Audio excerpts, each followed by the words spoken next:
प्रिय दर्शकों, मैं आप सभी का इस क्रमबद्ध बाइबल अध्ययन कार्यक्रम सत्य वचन में पुनः स्वागत करती हूँ। मुझे आशा है कि इस पुस्तक के अध्ययन के द्वारा अवश्य ही महत्वपूर्ण बातों को आप सीख रहे हैं और आज भी आप प्रतिदिन की तरह वचन सीखने के लिए तैयार हैं। मित्रों, आज हम उत्पत्ति की पुस्तक अध्याय 3 और उसके पद 7 से 24 तक का अध्ययन करने वाले हैं। इसमें हम देखेंगे भविष्य के लिए परमेश्वर की योजना और छुटकारे या पापों की क्षमा का सिद्धांत। तो आइए हम परमेश्वर के दास के द्वारा इसके महत्व को समझें और सीखें कि इस वचन के द्वारा परमेश्वर हमें क्या सिखाना चाहता है।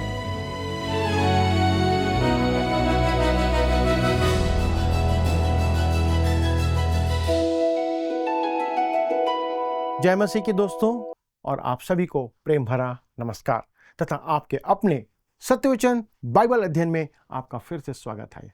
आइए हम अपने अध्ययन में आगे बढ़ते हैं और पढ़ते हैं उत्पत्ति अध्याय 3 का पद 7। लिखा है, तब उन दोनों की आंखें खुल गई और उनको मालूम हुआ कि वे नंगे हैं, इसलिए उन्होंने अंजीर के पत्ते जोड़ जोड़ कर लंगोट बना लिए। दोस्तों, कहता है तब उन दोनों की आंखें खुल गई, और यह उनके विवेक के संदर्भ में कहा गया है कि उनके अंदर विवेक जागृत हुआ। पाप में गिरने से पहले, ध्यान दीजिएगा दोस्तों, पाप में गिरने से पहले मनुष्य के अंदर, आदम और हवा के अंदर विवेक नहीं था। वो अबोध थे, वे निष्कलंक थे, वे नहीं जानते थे कि गलत क्या है, सही क्या है, पाप क्या है। निष्कलंकता का अर्थ है पाप या दुष्टता के प्रति अज्ञानता। आप नहीं जानते हैं कि पाप क्या है। ये है निष्कलंक परिस्थिति जिसमें मनुष्य था, और इसका अर्थ है पाप या दुष्टता के प्रति आपकी और मेरी अज्ञानता। मनुष्य ने अपना विवेक नहीं बनाया है। हमारे अंदर विवेक अपने आप निर्मित नहीं हुआ है। विवेक हमारे अंदर हम पर दोष लगाने वाला कारक है जो हमें पाप का बोध कराता है। हमारे अंदर हमारा विवेक हमें बताता है कि हम गलत कर रहे हैं या हमने ये गलती की है। तब आगे जैसा लिखा है, उनको मालूम हुआ कि वे नंगे हैं, इसलिए उन्होंने अंजीर के पत्ते जोड़ जोड़ कर लंगोट बना लिए। दोस्तों, क्या आपने कभी इस बात पर ध्यान दिया कि वहाँ केवल अंजीर के पेड़ का उल्लेख किया गया है, किसी अन्य पेड़ का नहीं? दोस्तों, ध्यान रखें, भले और बुरे के ज्ञान का वृक्ष कोई सेब के पेड़ का फल नहीं था या सेब का पेड़ या वृक्ष नहीं था। मैं नहीं जानता कि वह कैसा था, पर यह निश्चित है कि वह सेब का पेड़ नहीं था जैसा बहुत से लोग सोचते और विचार करते हैं। अंजीर के पत्ते उन्हें छिपा तो रहे थे, लेकिन पूरी तरह से उन्हें ढांक नहीं रहे थे। और ये एक विशेष बात है जो कि यहाँ पर प्रकट करता है परमेश्वर। आदम और हवा ने अपने पाप का अंगीकार नहीं किया। उन्होंने बस अपने पाप को, अपनी गलती को छुपाने का प्रयास किया। वे अपनी खोई हुई पापी दशा को स्वीकार करने के लिए तैयार नहीं थे। और आज कितने मनुष्य हैं जो ऐसा जीवन जी रहे हैं, केवल पाप को ढांपने का काम कर रहे हैं, उसे वो ग्रहण नहीं कर रहे हैं, उसे अंगीकार नहीं कर रहे हैं। दोस्तों, आज धर्म के मामले में भी मनुष्य की यही दशा है। वह रीति रिवाज और अनुष्ठान का पालन करता है, आराधनाओं में शामिल होता है और बहुत से धार्मिक कार्य करते हुए धार्मिक बन जाता है। क्या आपने कभी ध्यान दिया है कि प्रभु यीशु मसीह ने अंजीर के पेड़ को शाप दिया था? दोस्तों, यह बहुत रोचक बात है। और दोस्तों, इसके तुरंत बाद आप देखते हैं कि प्रभु यीशु मसीह ने उस धर्म व्यवस्था की निंदा भी की थी। उसने हृदय की गहराई से इस बात की निंदा की। क्यों? क्योंकि धर्म केवल पाप को ढांपने का काम करता है, उसका हल नहीं निकालता, उसका निराकरण नहीं करता, उसको पाप को दूर करने का काम धर्म नहीं करता। दोस्तों, इस परीक्षा के दौरान शैतान मनुष्य के प्राण और परमेश्वर के बीच में आने का प्रयास कर रहा था कि वह परमेश्वर और मनुष्य के बीच में खड़ा होकर उन दोनों को अलग कर दे।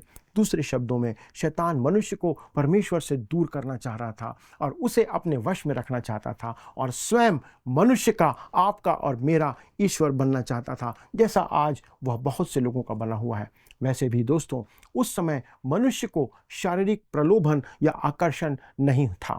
उसके अंदर वो प्रलोभन, जो शारीरिक प्रलोभन है, वो उस पाप में गिरने के पहले नहीं था, तो वे उसके तरफ आकर्षित नहीं हो सकते थे। उसे चोरी करने, झूठ बोलने या लालच करने का कोई प्रलोभन या कोई लालच उस समय मनुष्य के अंदर पहले नहीं था। उसे केवल परमेश्वर पर संदेह करने का प्रलोभन था, जो यहाँ पर शैतान ने उनके मनों में डाल दिया कि वो परमेश्वर से उत्तम बन जाए। उस धनी मनुष्य को याद करें, उस धनी युवा शासक की समस्या क्या थी। जब वो प्रभु यीशु मसीह के पास आया, उसने परमेश्वर पर विश्वास नहीं किया। जब प्रभु यीशु मसीह ने उससे कहा, उसने उसे नहीं माना। और यहाँ पर शैतान के तरीके पर आप ध्यान दीजिए मित्रों, वह ऐसा ही काम करता है। सबसे पहले उसने हवा को देखा। हवा ने देखा कि उस वृक्ष का, उस पेड़ का फल खाने के लिए अच्छा था। दूसरा क्या लिखा है, वह आंखों में देखने में मन भावन था। और तीसरी बात, वह बुद्धि देने के लिए चाहने योग्य था। हर कोई ये चाहता कि उसके द्वारा से जो बुद्धि है वो उसे प्राप्त कर ले। दोस्तों, यहाँ पर आप ध्यान दीजिए कि शैतान कैसे काम करता है। शैतान बाहर की गंदगी को हमारे अंदर लाने का काम करता है और वो हमारे अंदर उस पाप को डालने का काम करता है। दोस्तों, दूसरी तरफ आप पाते हैं कि परमेश्वर मनुष्य के अंदर से, उसके हृदय से काम करना आरंभ करता है। यदि परमेश्वर आपके जीवन में काम करता है तो वो आपके हृदय के द्वार पर खटखटाता है। वहाँ से परमेश्वर अपना काम आरंभ करता है। आइए हम वापस आते हैं आदम और हवा पर। आदम और हवा अपने पापों का अंगीकार करने के स्थान पर अंजीर के पत्तों को सिल कर के लिए अपने लिए कपड़े बना रहे थे, अपने आप को ढांकने का प्रयास कर रहे थे। और मैं आज आपसे कहना चाहता हूँ दोस्तों, आज लोग नए प्रकार के अंजीर के पत्तों का उपयोग करते चले जा रहे हैं। आज लोग अपने हृदय के पापों को मानने की अपेक्षा चर्च में आराधना के लिए जा रहे हैं। मैं ये नहीं कह रहा हूं कि आराधना में जाना गलत बात है। वे धार्मिक रीति विधियां पूरी कर रहे हैं और मैं ये भी नहीं कहता कि रीति विधि पूरी करना गलत बात है, लेकिन ये काम आपके अधर्म को दूर नहीं करेगा। दोस्तों, लोग भले काम कर रहे हैं और विचार करते हैं कि इस भले काम के द्वारा से उनके पाप ढांप दिए जाएंगे। ये वही तरीका है जो आदम और हवा उस अंजीर के पत्ते को सिलकर अपने लिए कपड़े बना रहे थे और ढांपने का प्रयास करते हैं। परंतु परमेश्वर का तरीका ऐसा नहीं है। आइए दोस्तों, हम आगे बढ़ते हैं और देखते हैं परमेश्वर आगे क्या कहता है। पढ़ते हैं पद 8 और पद 9, उत्पत्ति 3 का पद 8 और 9 लिखा है। तब यहोवा परमेश्वर जो दिन के ठंडे समय वाटिका में फिरता था का शब्द उनको सुनाई दिया।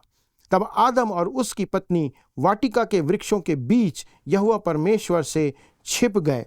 तब यहोवा परमेश्वर ने पुकार कर आदम से कहा, तू कहाँ है? दोस्तों, ये बहुत बड़ा प्रश्न है, तू कहाँ है, आप कहाँ हैं? दोस्तों, धर्म आपको परमेश्वर से अलग करता है। आदम के साथ भी ऐसा ही हुआ कि वह पाप में खो गया। He was lost in the sin। आदम परमेश्वर से अलग हो गया और यही वह बात है जो परमेश्वर उससे कहता है, उससे ढूंढने का काम करता है। मनुष्य परमेश्वर को नहीं ढूंढ रहा है। दोस्तों, आज इस संसार में धर्म यही सिखाने का काम करता है, लेकिन मनुष्य परमेश्वर को ढूंढने का प्रयास करता है, जो तरीका सही नहीं है। आज परमेश्वर मनुष्य को ढूंढने का काम कर रहा है। तब आइए आगे बढ़ते हैं और पढ़ते हैं पद 10 से 12 को, जहां पर लिखा है, उसने कहा, मैं तेरा शब्द बारी में सुनकर डर गया, क्योंकि मैं नंगा था, इसलिए छिप गया। उसने कहा, किसने तुझे बताया कि तू नंगा है? जिस वृक्ष का फल खाने को मैंने तुझे मना किया था, क्या तूने उसका फल खाया है? आदम ने कहा, जिस स्त्री को तूने मेरे संग रहने को दिया है, उसी ने उस वृक्ष का फल मुझे दिया और मैंने खाया। दोस्तों, यहाँ पर दोषारोपण आरंभ होता है। ध्यान दीजिए, आदम ने अपनी गलतियों को स्वीकार नहीं किया। महत्वपूर्ण बात यह नहीं है कि उसने इसके लिए स्त्री को दोषी ठहराया, जैसा कि हम आम बोलचाल की भाषा में कह सकते हैं। उसने जिम्मेदारी दूसरे पर डालने का प्रयास किया। और यहाँ पर आप शिफ्टिंग ऑफ रिस्पॉन्सिबिलिटीज को देखते हैं कि आदम अपनी जिम्मेदारी को स्त्री पर डाल रहा था, लेकिन उसकी तरफ से पापों का पश्चाताप या स्वीकृति आते दिखाई नहीं देती है। परमेश्वर यही चाहता था कि वो अपनी गलती को मान लेता, लेकिन आदम ने ऐसा नहीं किया। तब पद 13 में क्या कहता है? तब यहोवा परमेश्वर ने स्त्री से कहा, तूने यह क्या किया है? स्त्री ने कहा, सर्प ने मुझे बहका दिया, तब मैंने खाया। दोस्तों, यहाँ पर वही बात आती है, तथाकथित जिम्मेदारी दूसरों पर डाल देने की बात, कि लोग एक दूसरे पर रिस्पॉन्सिबिलिटी शिफ्ट करते चले जा रहे हैं। और एक उदाहरण यहाँ पर हमें फिर से देखने को मिलता है कि किस प्रकार से आदम ने हवा को जिम्मेदार ठहरा दिया, हवा ने उस सर्प को जिम्मेदार ठहरा दिया। और यही बात आज संसार में चल रही है, हमारे परिवारों में चल रही है, हमारी कलीसियाओं में चल रही है, और पूरे संसार के अंदर यही बात चल रही है। आइए अब हम आगे बढ़ते हैं और अगले विषय पर आते हैं, जो है परमेश्वर की भविष्य के लिए योजना। परमेश्वर ने यहाँ पर ऐसे ही नहीं छोड़ा। आइए हम आगे बढ़ते हैं और देखते हैं कि यह पुरुष जो कि आदम है, जिसे परमेश्वर ने रचा था, अब परमेश्वर से वह विमुख हो जाता है, वो परमेश्वर से विपरीत दिशा में चला जाता है। और आवश्यक है दोस्तों, ये रिक्वायरमेंट है कि परमेश्वर ही उससे निपटे, उसका समाधान करे, उसका न्याय करे। तब आइए देखते हैं कि क्या लिखा है। उत्पत्ति 3 अध्याय पद 14 में हम पढ़ते हैं, तब यहोवा परमेश्वर ने सर्प से कहा, तूने जो यह किया है, इसलिए तू सब घरेलू पशुओं और सब बनेले पशुओं से अधिक श्रापित है। तू पेट के बल चला करेगा और जीवन भर मिट्टी चाटता रहेगा।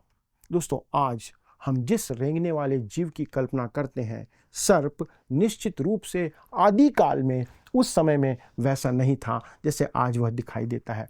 दोस्तों, वह आरंभ में अलग था, उसकी रचना अलग थी, और अब परमेश्वर उस पर दंड की घोषणा करता है, उसे दंडित करता है। परमेश्वर शैतान पर ऐसा दंड की घोषणा करता है जिसका गहरा प्रभाव मनुष्यों पर भी पड़ता है। दोस्तों, मैं आपसे आग्रह करता हूं कि आप इस निम्नलिखित पद को याद कर लें, क्योंकि यह इसके बाद आने वाला पद वह वचन है जिसको आपको अवश्य याद रखना चाहिए। वो बहुत महत्वपूर्ण पद है, पूरी बाइबल में सबसे महत्वपूर्ण पदों में से यह एक है। यह वचन हमारे उद्धारकर्ता प्रभु यीशु मसीह के इस संसार में आने की, पाप के बाद जो घोषणा परमेश्वर करता है, उसकी पहली भविष्यवाणी है जो यहाँ पर दी गई है। आइए हम इस पद को पढ़ते हैं जो हमको मिलता है उत्पत्ति की पुस्तक 3 अध्याय पद 15। लिखा है, और मैं तेरे और इस स्त्री के बीच में और तेरे वंश और इसके वंश के बीच में बैर उत्पन्न करूंगा, वह तेरे सिर को कुचल डालेगा और तू उसकी एड़ी को डसेगा। ये है प्रभु यीशु मसीह के लिए की गई पहली भविष्यवाणी। कहता है, और मैं तेरे, अर्थात किसके लिए कह रहा है? शैतान के लिए। और इस शैतान और स्त्री के बीच में,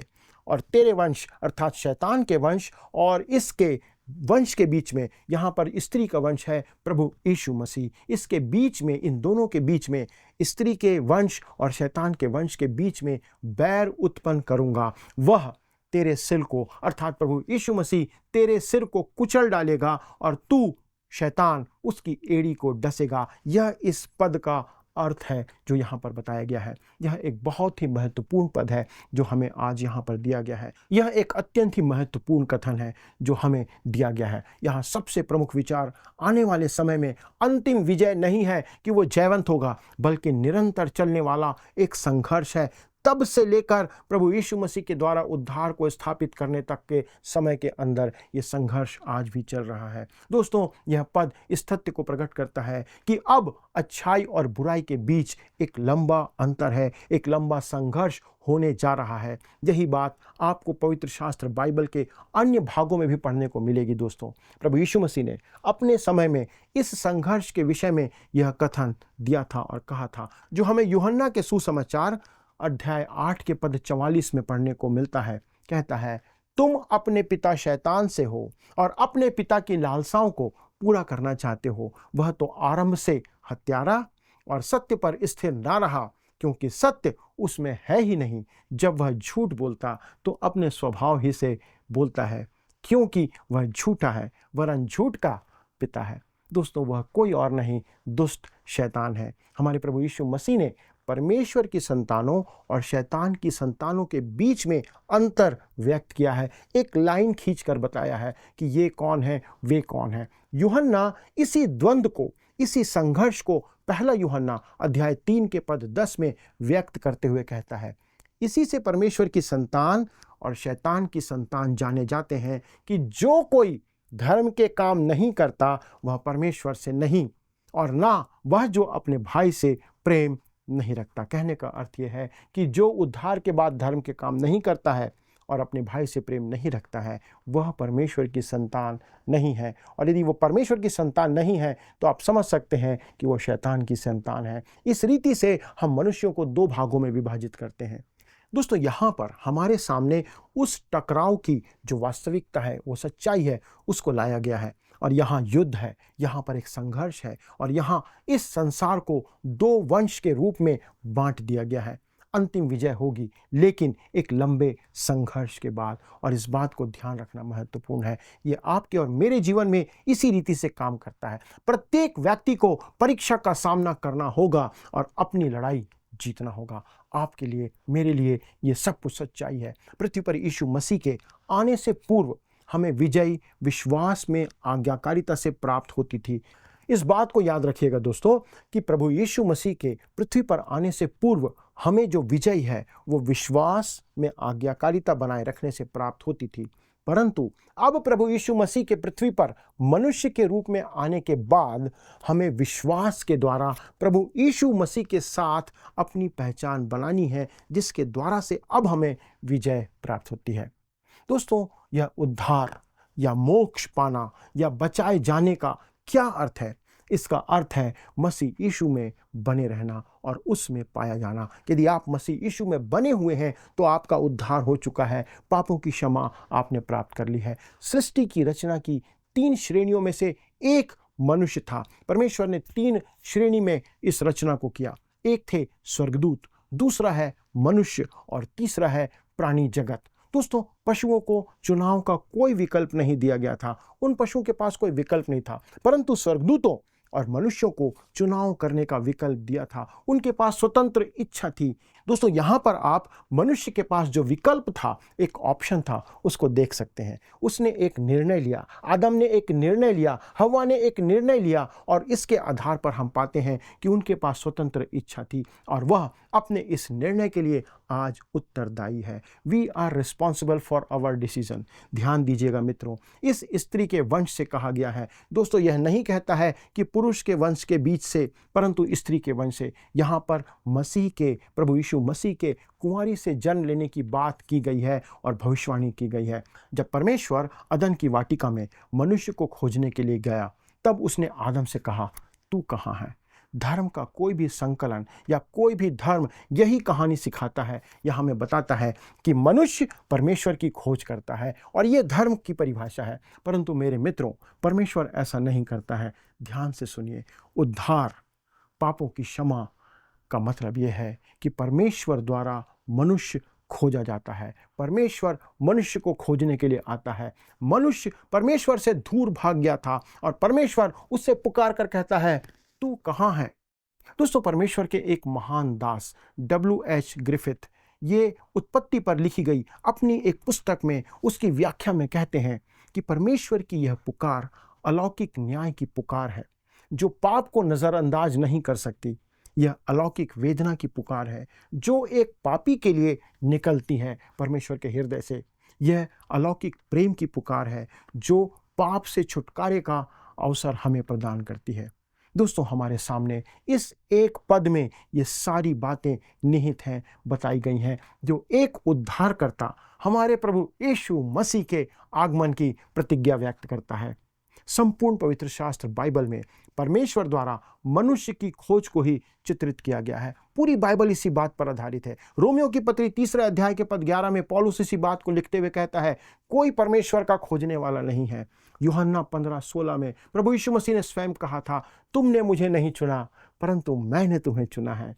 तथा हम सब जानते हैं, पहला यूहन्ना 4:19 के समान यूहन्ना के साथ हम सब कह सकते हैं, हम इसलिए प्रेम करते हैं कि पहले उसने हमसे प्रेम किया, उसने मुझसे पहले प्रेम किया। परमेश्वर मनुष्य को खोजता है दोस्तों, और उसे उद्धार या मोक्ष प्रदान करता है या उसको अवसर देता है कि वो मोक्ष परमेश्वर से प्राप्त कर ले, परंतु इसके साथ एक लंबा संघर्ष चलने वाला है। तब आइए हम आगे बढ़ते हैं और उत्पत्ति 3 के पद 16 को पढ़ते हैं। लिखा है, फिर स्त्री से उसने कहा, मैं तेरी पीड़ा और तेरे गर्भवती होने के दुख को बहुत बढ़ाऊंगा। तू पीड़ित होकर बालक उत्पन्न करेगी और तेरी लालसा तेरे पति की ओर होगी और वह तुझ पर प्रभुता करेगा। दोस्तों, यह दंड स्त्री के ऊपर था कि इस पृथ्वी पर वह बिना कष्ट के संतान उत्पन्न नहीं कर सकती। क्या आज भी यह रोचक सत्य नहीं है? हमारे जीवन में हम इसे अनुभव करते हैं। जो बात मानव जीवन में आनंद और खुशी लेकर आती है और मानव परिवार को आगे बढ़ाती है दोस्तों, वह दुख, क्लेश, मुसीबत से होकर गुजरती है। तब आइए हम पढ़ते हैं पद 17 से 19। लिखा है, और आदम से उसने कहा, तूने जो अपनी पत्नी की बात सुनी और जिस वृक्ष के फल के विषय मैंने तुझे आज्ञा दी थी कि तू उसे ना खाना, उसको तूने खाया है, इसलिए भूमि तेरे कारण शापित है। तू उसकी उपज जीवन भर दुख के साथ खाया करेगा, और वह तेरे लिए कांटे और ऊंट कटारे उगाएगी, और तू खेत की उपज खाएगा और अपने माथे के पसीने की रोटी खाया करेगा, और अंत में मिट्टी में मिल जाएगा, क्योंकि तू उसी में से निकाला गया है। तू मिट्टी तो है और मिट्टी ही में फिर मिल जाएगा। दोस्तों, यह दंड पुरुष के लिए था। अब मनुष्य के ऊपर मौत का साया मंडरा रहा था, आ चुका था। मृत्यु क्या है दोस्तों? शारीरिक मृत्यु का अर्थ होता है एक मनुष्य के शरीर से उसकी आत्मा और उसके प्राण का अलग हो जाना, निकल जाना। सबोपदेशक की पुस्तक 12 अध्याय के पद 7 में यही बात लिखी है। तब मिट्टी ज्यों की त्यों मिट्टी में मिल जाएगी और आत्मा परमेश्वर के पास जिससे उसने दिया है लौट जाएगी। अंततः दोस्तों, सभी मनुष्यों को एक दिन परमेश्वर को यही उत्तर देना पड़ेगा। उन्हें परमेश्वर के सामने उत्तर देने के लिए खड़ा होना पड़ेगा, चाहे वह उद्धार पाया हुआ या उद्धार के बिना हो। उसे एक दिन परमेश्वर को उत्तर देना होगा। लेकिन आदम की शारीरिक मृत्यु उस दिन नहीं हुई जिस दिन उसने उस फल को खाया था। दोस्तों, उसकी मृत्यु 900 वर्षों से भी अधिक समय के बाद हुई। संक्षेप में यदि कहें तो जिस क्षण, जिस पल उसने आज्ञा तोड़ा, उसी क्षण उसकी आत्मिक मृत्यु हो गई। वह परमेश्वर से अलग हो गया। ये है मृत्यु, ये है अलगाव, ये है मृत्यु का अर्थ कि हम परमेश्वर से आत्मिक तौर पर अलग हैं। जब इफिसियों की कलीसिया को पौलुस लिखता है तो वो कहता है, उसने तुम्हें भी जिलाया जो अपने अपराधों और पापों के कारण मरे हुए थे।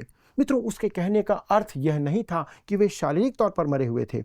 वे परमेश्वर से अलग थे। उड़ाऊ पुत्र के अद्भुत दृष्टांत में प्रभु यीशु मसीह उस पुत्र के बारे में बात करता है जो अपने पिता के पास से भाग गया था। जब वह लौट कर आया तब पिता लूका रचित सुसमाचार 15 अध्याय के पद 24 में अपने बड़े बेटे से कहता है, क्योंकि मेरा यह पुत्र मर गया था फिर जी गया है, खो गया था अब मिल गया है। कहता है मर गया था। मित्रों, क्या वह वास्तव में मर गया था? जी हाँ, वह मर गया था। क्यों? क्योंकि वह शारीरिक रूप से नहीं मरा था, वह अपने पिता से अलग हो गया था। इस कारण वह मृतक अवस्था में था। अपने परमेश्वर पिता से अलग होने का अर्थ है मृत्यु की दशा में, मृतक दशा में होना। इसी प्रकार प्रभु यीशु मसीह ने यूहन्ना रचित सुसमाचार 11 अध्याय के 25 में मार्था से कहा था, पुनरुत्थान और जीवन मैं ही हूँ, जो कोई मुझ पर विश्वास करता है वह यदि मर भी जाए तो भी जिएगा। दोस्तों, यहाँ पर भी मृत्यु का अर्थ है आत्मिक मृत्यु, अर्थात परमेश्वर से अलगाव। मनुष्य ने जिस पल उस वर्जित फल को खाया उसी समय उसकी आत्मिक मृत्यु हो गई। यही कारण है कि वह परमेश्वर से आज दूर भाग रहा है।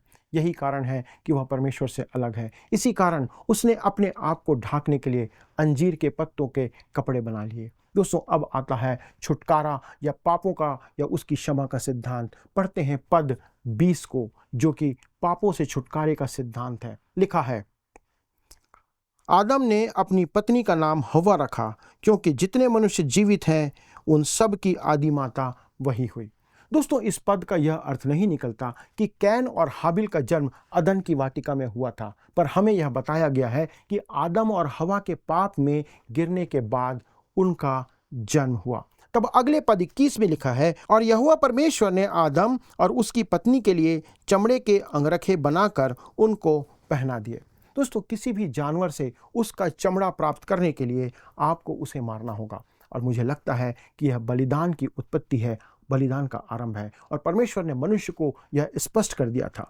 परमेश्वर अंजीर के पत्तों के वस्त्रों को अस्वीकार करके उन्हें चमड़े के वस्त्र देता है, तथा अब आदम और हव्वा ने आदन की वाटिका को छोड़ देना था। तब पीछे मुड़कर उन्होंने एक रक्त रंजित बलिदान को देखा जो वहाँ पर किया गया था। जब उन्होंने पीछे मुड़ा, वे देखते हैं उन्होंने देखा ठीक वही दिखाई दिया जो परमेश्वर ने मूसा को पवित्र स्थान में उस दया सिंहासन पर चढ़ाने के लिए कहा था। 2 करूब उस लहू को देख रहे थे जो वहाँ पर चढ़ाया गया था, जो परमेश्वर ने मूसा से कहा। यही परमेश्वर तक पहुँचने का मार्ग है। दोस्तों, यहाँ अंजीर के पत्तों और इस सच्चाई से कि परमेश्वर ने उन्हें चमड़े के वस्त्र से ढांका, यहाँ पर 4 महान शिक्षा प्राप्त होती है। पहला, परमेश्वर तक पहुँचने के लिए मनुष्य के पास पर्याप्त अनावरण या वस्त्र होना चाहिए। अंजीर के पत्ते आपके पापों को ढांपने के लिए पर्याप्त नहीं है, वह एक घरेलू उपाय है जिसे परमेश्वर ग्रहण नहीं करता। तीसरा, परमेश्वर ही हमें पापों को ढांपने का वस्त्र प्रदान करता है। और चौथा, हमारे लिए पापों को ढांपने का वस्त्र केवल प्रभु यीशु मसीह की मृत्यु के द्वारा से प्राप्त होता है। दोस्तों, यहाँ पर एक मनुष्य को परमेश्वर के क्रोध और स्वयं के बीच एक विकल्प चाहिए जो खड़ा हो सके, कि उन दोनों के बीच में आकर उनके पापों को दूर कर सके। तब हम आगे बढ़ते हैं और पद 22 और 23 को पढ़ते हैं। फिर यहोवा परमेश्वर ने कहा, मनुष्य भले बुरे का ज्ञान पाकर हम में से एक के समान हो गया है, इसलिए अब ऐसा ना हो कि वह हाथ बढ़ाकर जीवन के वृक्ष का फल भी तोड़ के खा ले और सदा जीवित रहे। इसलिए यहोवा परमेश्वर ने उसको अदन की वाटिका में से निकाल दिया कि वह उस भूमि पर खेती करे जिसमें से वह बनाया गया था। दोस्तों, इस पर मैं बस इतना कह सकता हूँ कि परमेश्वर का धन्यवाद हो कि उसने मनुष्य को अनंत काल के लिए पापी दशा में रहने के लिए छोड़ नहीं दिया, और ना ही परमेश्वर ऐसा करने जा रहा है। आइए अब हम पढ़ते हैं पद 24 को। कहता है, इसलिए आदम को उसने निकाल दिया और जीवन के वृक्ष के मार्ग का पहरा देने के लिए अदन की वाटिका के पूर्व की ओर करूबों को और चारों ओर घूमने वाली ज्वालामय तलवार को भी नियुक्त कर दिया। दोस्तों, इसका अर्थ यह नहीं है कि परमेश्वर ने उस मार्ग को ही बंद कर दिया। इसका अर्थ यह है कि आज भी मनुष्यों के लिए परमेश्वर तक पहुंचने का मार्ग खुला रखा गया है, परंतु अब वह मार्ग जीवन के वृक्ष से होकर नहीं जाता है, परंतु यह मार्ग उद्धार या पापों की क्षमा या मोक्ष बलिदान के लहू के द्वारा से होकर के जाता है। जब मनुष्य ने पीछे मुड़कर देखा तो उसने बलिदान का लहू पाया या उसको दिखाई दिया। दोस्तों, इससे अच्छा और कोई सुसमाचार हमारे लिए नहीं हो सकता कि परमेश्वर ने हमारे लिए आज भी अवसर रखा है। आप और मैं आज भी परमेश्वर के पास आ सकते हैं। आइए दोस्तों, परमेश्वर को धन्यवाद दें कि उसने हमारे जीवन में ऐसा किया है। अगले प्रसारण में हम इस अध्ययन को आगे बढ़ाएंगे। परमेश्वर आप सभी को आशीष दे। प्रिय मित्रों, मुझे आशा है कि आप सब आज के अध्ययन के द्वारा अवश्य ही महत्वपूर्ण बातों को सीख पाए हैं और आशीषित भी हुए हैं। आज के अध्ययन में हमने देखा भविष्य के लिए परमेश्वर की योजना और छुटकारे या पापों की क्षमा का सिद्धांत, जहां हमने देखा कि परमेश्वर ने मनुष्य को यूं ही नहीं छोड़ दिया, परंतु उसे उसके पाप से बचाने का उपाय किया। तो आइए हम भी इस वचन के आधार पर अपने पापों को परमेश्वर के सामने मान लें और एक नई जिंदगी को आरंभ करें। परमेश्वर आप सभी की सहायता करे। आइए अब हम प्रश्नों को देखें। पिछले प्रश्न का उत्तर है डी, कर सकता है। शैतान स्वर्गदूत का रूप धारण कर सकता है। आज के अध्ययन पर आधारित प्रश्न है, आदम और हवा ने अपनी नग्नता छिपाने के लिए क्या बनाया? ए, ऊन के वस्त्र, बी, अंजीर के पत्तों के वस्त्र, सी, चमड़े के जूते, या डी, वृक्ष की छाल। मित्रों, यदि आप इस अध्ययन को दोबारा सुनना चाहते हैं तो स्क्रीन पर दिए वर्ड रिसाउंड्स टुडे हिंदी लिखकर आप हमारे YouTube पर सुने। अधिक जानकारी और प्रार्थना के लिए आप दिए गए नंबर 9651433397 96514333397 पर हमसे संपर्क करें। हमारे परामर्शदाता आपकी सहायता के लिए सदैव तत्पर हैं। प्रभु आप सभी को आशीष दे। क्या आपको यह कार्यक्रम पसंद आया? अभी हमें एक मिस कॉल करें और आप अगले विजेता हो सकते हैं।